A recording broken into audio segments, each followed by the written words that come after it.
मेरे प्रिय भाई और बहनों, हम सभी मनुष्य कभी न कभी किसी न किसी प्रकार के दुख, पीड़ा, अत्याचार, रोग और अन्य प्रकार की तंगी से गुजरते हैं। कोई गरीबी से गुजर रहा है, कोई बराबर निराशा से गुजर रहा है, कोई बेरोजगार है, किसी का व्यवसाय टूटा पड़ा हुआ है, कोई अत्याचार झेलता है, किसी के घर पे कोई शराबी है। हम में से हर कोई किसी न किसी प्रकार के दुख से गुजरता है। और ऐसी परिस्थितियों में हमारी कैसी प्रार्थना होती है? हम प्रभु से कहते हैं कि प्रभु इसको हटाइए, इस गरीबी को हटाइए, इस तंगी को हटाइए, इस रोग को हटाइए। या प्रभु से कहते हैं कि ये प्रभु मुझे इससे बाहर लाइए, इस परेशानी से मुझे बाहर लाइए। और हमें लगता है कि प्रभु हमारी सुनता नहीं है। हम जैसे सोचते हैं जिस समय ये होना चाहिए उस समय होता नहीं है। प्रभु हमारे टाइम टेबल को फॉलो नहीं करते हैं। प्रभु का अपना समय होता है, लेकिन हम अक्सर हताश हो जाते हैं, निराश हो जाते हैं, प्रार्थना करना बंद करते हैं। आज मैं आपके सामने कुछ बातें रखना चाहता हूं, विशेष करके एक बात रखना चाहता हूं। सबसे पहली बात यह है कि यह विश्वास करना है कि एक विश्वासी के जीवन में बिना प्रभु के जाने कुछ नहीं होता है। एक विश्वासी के जीवन में, एक मसीही के जीवन में बिना प्रभु के जाने कुछ नहीं होता है। प्रभु को मालूम है कि आपके जीवन में क्या हो रहा है। कभी कभी प्रभु आपके जीवन में ऐसा होने देते हैं। ऐसी अवस्था में हमारी क्या प्रार्थना होनी चाहिए? न कि हमें इससे निकालिए या इस रोग मुझसे हटाइए, बल्कि हमारी प्रार्थना होनी चाहिए, हे प्रभु इस परिस्थिति में उतर आइए। हे प्रभु मेरी गरीबी में उतर आइए, मेरे रोग में उतर आइए, मेरे संघर्ष में उतर आइए, मेरी बेरोजगारी में उतर आइए। हमारी प्रार्थना को बदलने की आवश्यकता है। मुझे हटाइए, इसे हटाइए के बदले प्रभु से कहना है कि प्रभु मेरी इस परिस्थिति में तू उतर आना। ऐसे में हमारी प्रार्थना बदलेगी। हम प्रभु से प्रार्थना करने लगेंगे कि हे प्रभु मेरे मनोभाव को बदल दिए, मुझे सहनशीलता दीजिए, मुझे धैर्य दीजिए, क्योंकि हम जानते हैं कि प्रभु हमारे साथ हैं। हम जानते हैं कि प्रभु हमारी परिस्थिति में उतर आए हैं। हम इस्यास नबी के ग्रंथ की अध्याय 43 वाक्य 2 में पढ़ते हैं। प्रभु कहते हैं, यदि तुम समुद्र पार करोगे तो मैं तुम्हारे साथ होऊंगा। जलधाराएं तुम्हें बहाकर नहीं ले जाएंगी। यदि तुम आग पार करोगे तो तुम नहीं जलोगे, ज्वालाएं तुमको भस्म नहीं करेगी।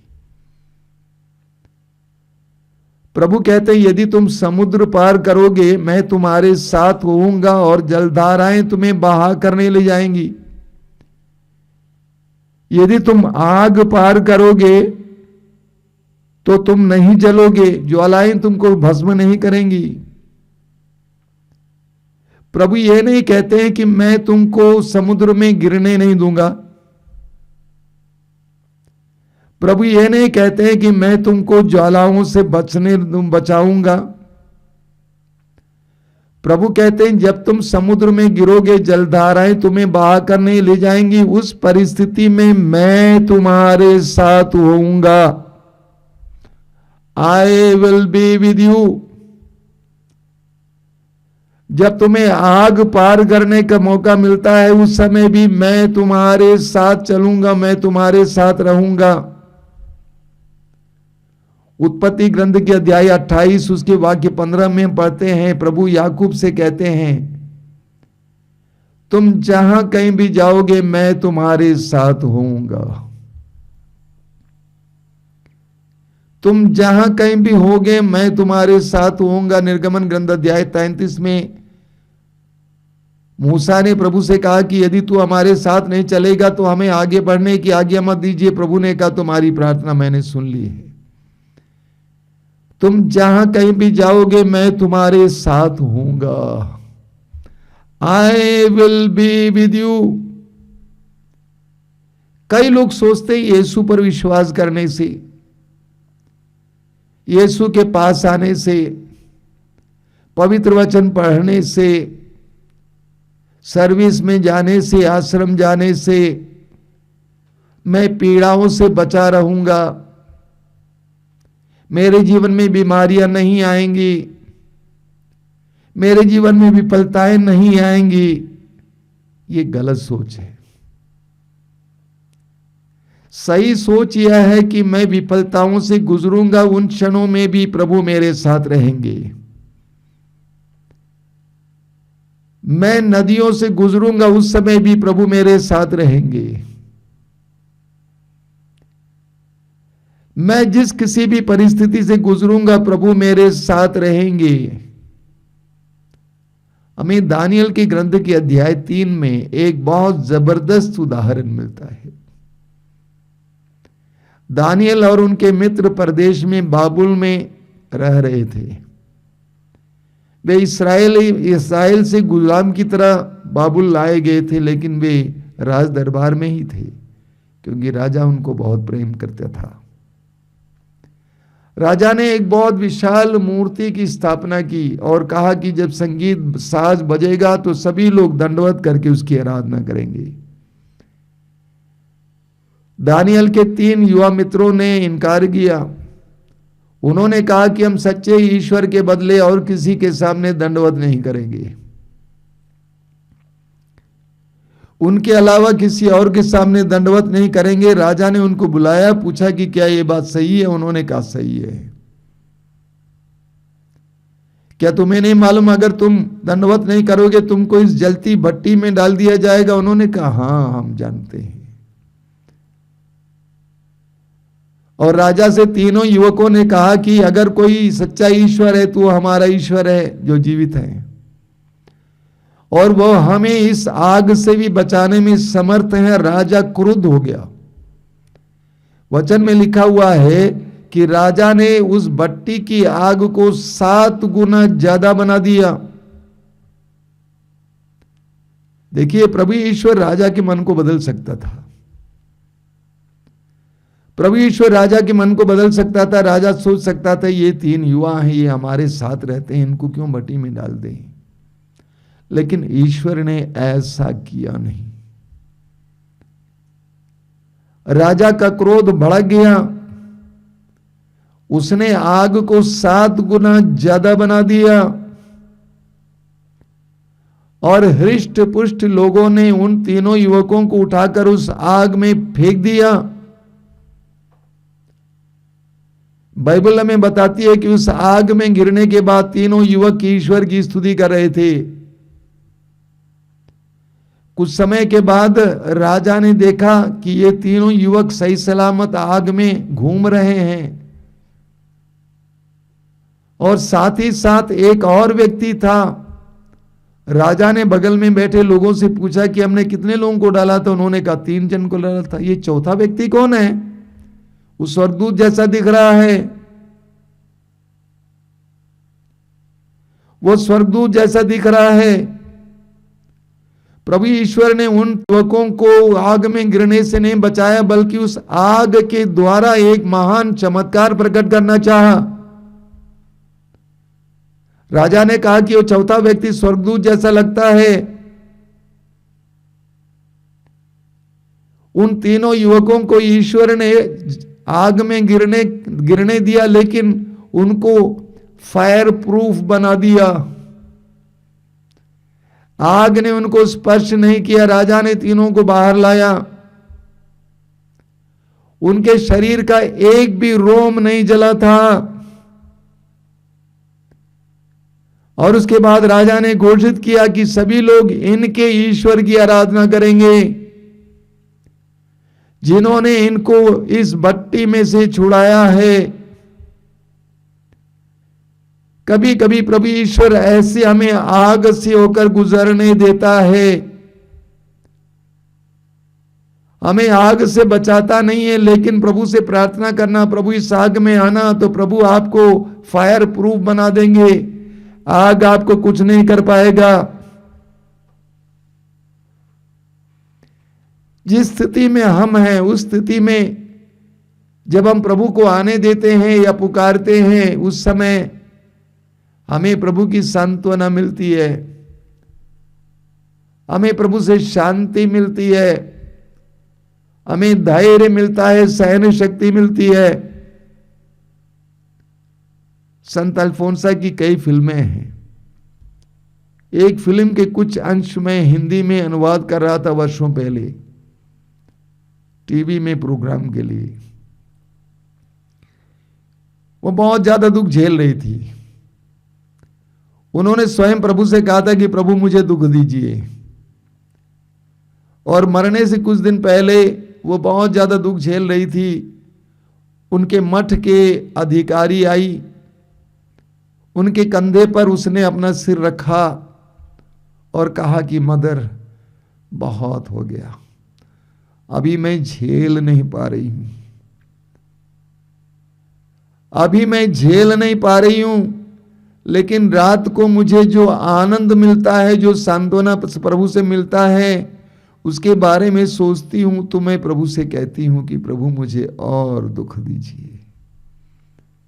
जानते हैं, जब आप दुख में हैं, आप पीड़ा में हैं, आप प्रभु के पास जाते हैं, दुनिया के पास, लोगों के पास नहीं जाते हैं, प्रभु से प्रार्थना करने लगते हैं, उस समय जो आपको सांत्वना मिलती है ना, इस दुनिया की किसी भी चीज से उसकी तुलना नहीं की जा सकती है।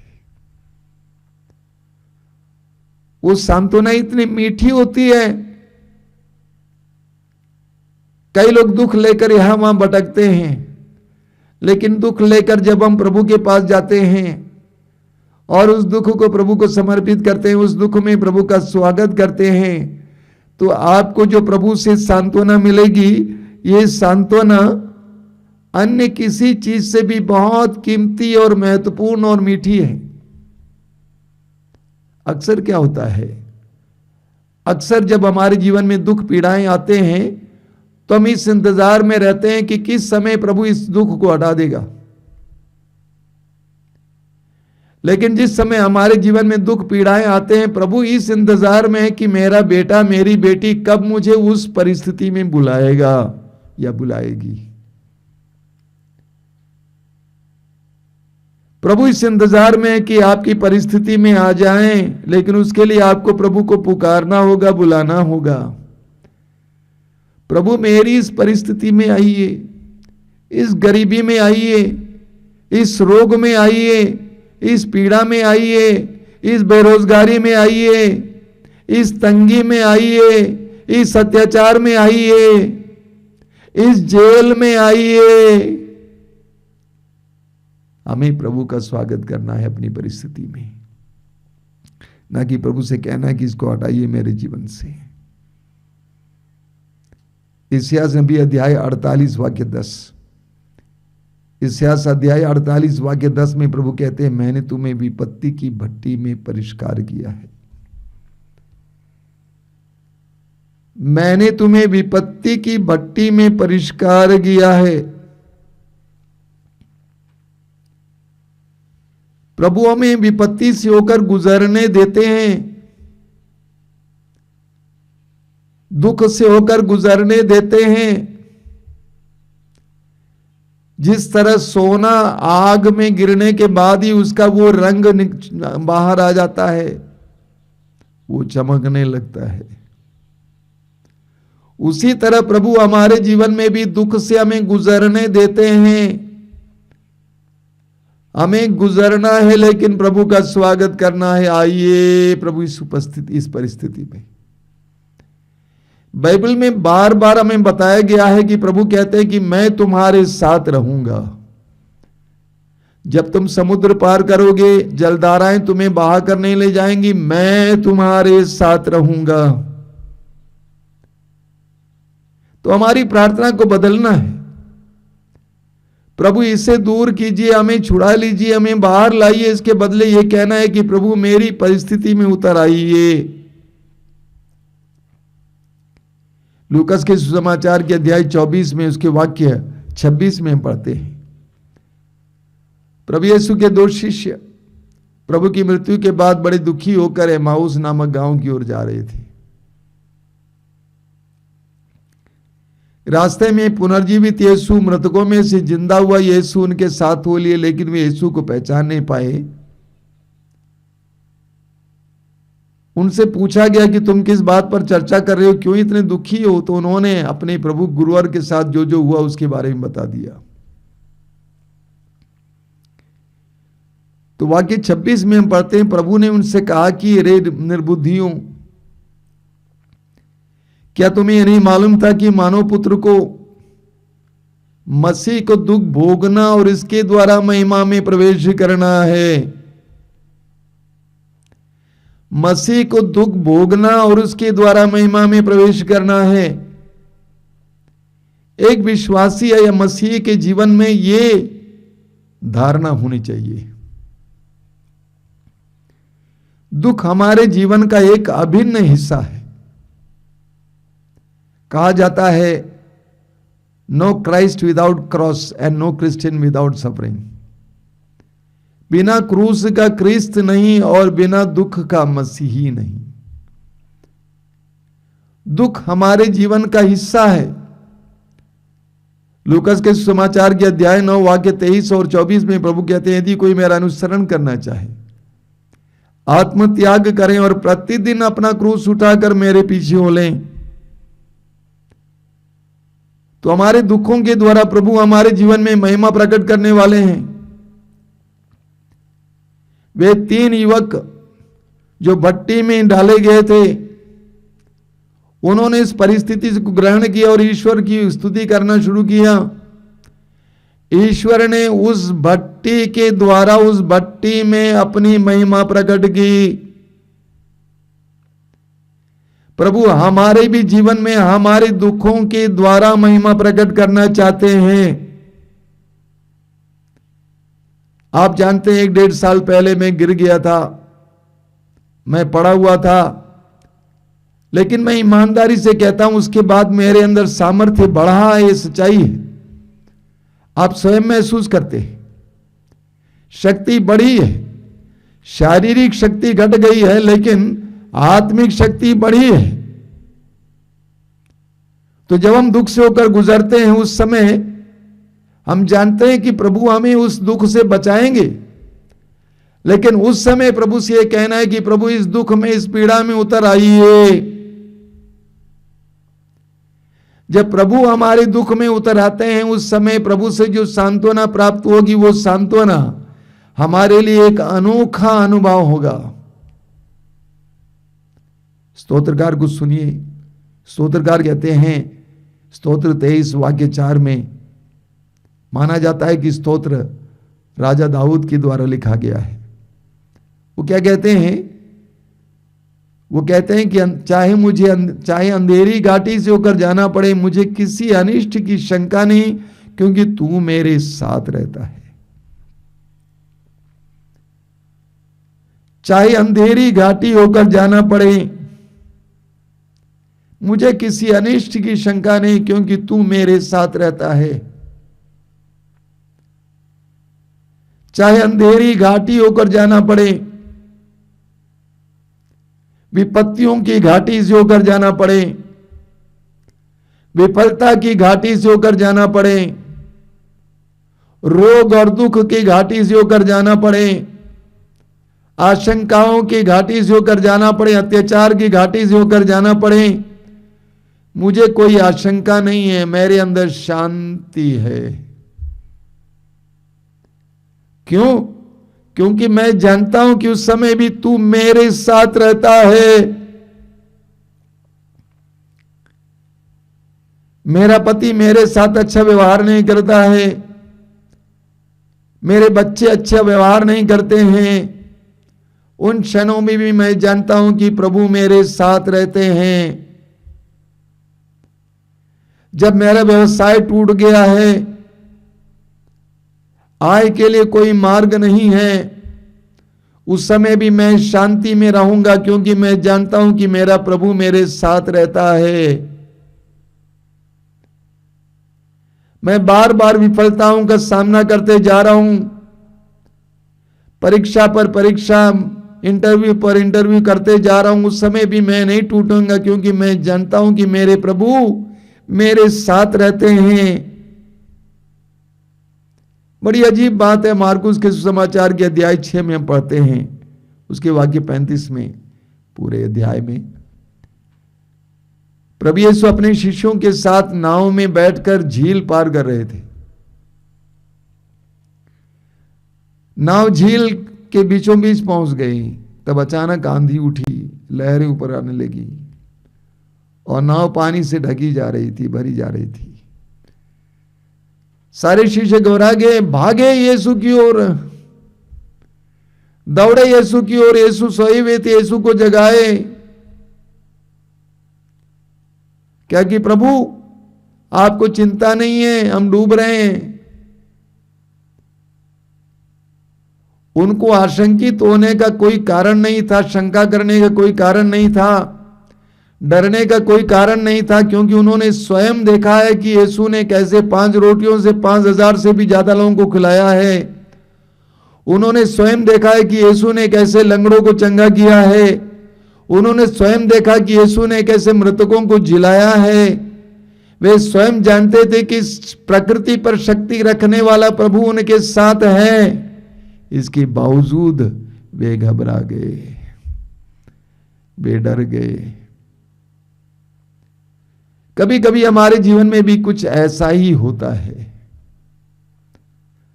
हम जानते हैं कि प्रभु हमारे साथ है, इसके बावजूद हम लोग घबरा जाते हैं। हम कहते हैं प्रभु मुझे छुड़ाइए, इसको हटाइए। आज हमें प्रार्थना करनी है, प्रभु हमारी परिस्थितियों में उतर आइए, प्रभु हमारी परिस्थितियों में उतर आइए। जब प्रभु हमारी परिस्थितियों में उतर आएंगे तो हमें प्रभु की शांति का एहसास होगा। वे 3 युवक भट्टी में डाल दिए गए थे और प्रभु ने अपने स्वर्गदूत को भेजकर उस भट्टी की हवा को ठंडा कर दिया। यह प्रभु का चमत्कार है। जब हम भी अपने जीवन की कठिनाइयों में प्रभु का स्वागत करेंगे और ये विश्वास करेंगे कि मेरा प्रभु मेरे साथ है, तो प्रभु उस परिस्थिति को हमारे लिए आसानदायक बना देंगे, हमें शांति से भरेंगे, सांत्वना से भरेंगे,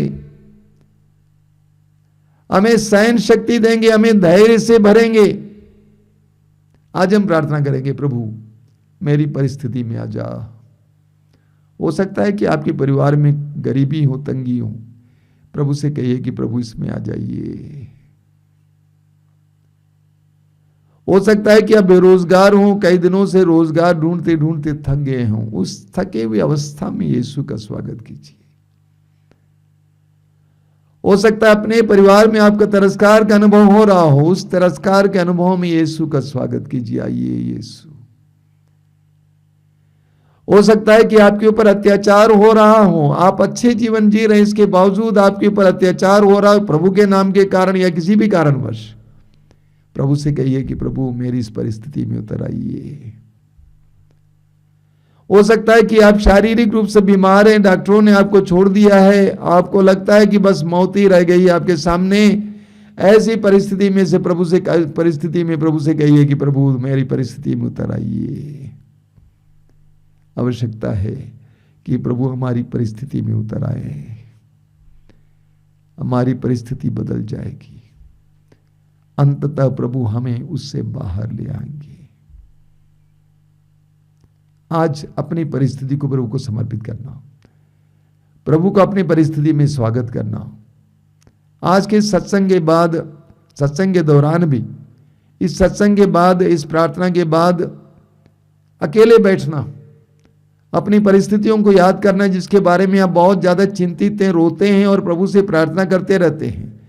प्रभु से कहना कि प्रभु मैं नहीं कहता हूं कि तू उसको हटा ले, बल्कि तू उस परिस्थिति में उतर आ जिस तरह प्रभु यीशु ने कहा, हे पिता इस कटोरे को हटा ले, लेकिन अंत में इस प्रभु ने क्या कहा, मेरी इच्छा नहीं तेरी इच्छा पूरी हो। यानी प्रभु यीशु ने ईश्वर को उस परिस्थिति में आने दिया। जब प्रभु यीशु ने उस परिस्थिति में ईश्वर को आने दिया, उस समय से उनका दुख, उनका जो क्रूस हल्का हो गया, उन्हें शांति मिली, उन्हें धैर्य मिला, उन्हें सहन शक्ति मिली। आज हम प्रभु को अपनी परिस्थिति में बुलाएं। कुछ देर हम प्रार्थना भी बिताएंगे। आंखें बंद कीजिए।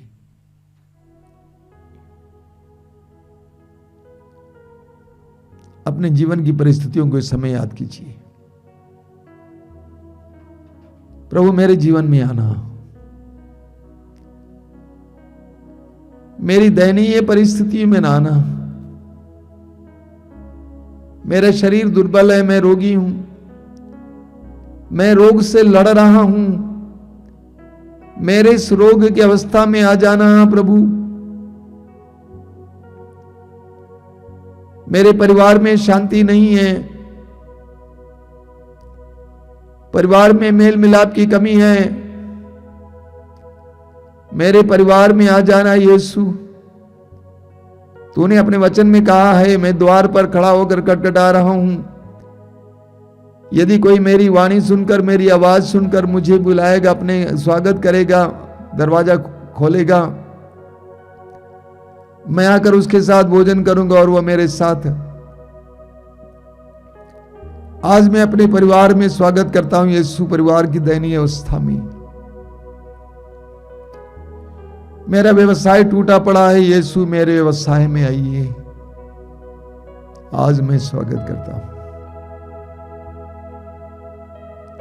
मेरे गांव में, मेरे घर में, मेरे परिवार में, मेरे दुख में, मेरी तन्हाई में, अकेलापन में आना यीशु, आना। मैं अपने में अकेलापन महसूस करता हूं, मैं बहुत ज्यादा तन्हाई महसूस करता हूं। मेरे इस तन्हाई में, मेरे इस अकेलापन में आना यीशु, आना। प्रभु का स्वागत करना मेरे भाई और बहनों। प्रभु को आपकी परिस्थिति में आने दीजिए। आपकी समस्या का समाधान यीशु के आपकी परिस्थिति में आने में है। आइए यीशु, मेरी परिस्थिति में आइए। मैं तेरा स्वागत करता हूं। मैं इस समय घोषित करता हूं, तू ही एकमात्र मुक्तिदाता है।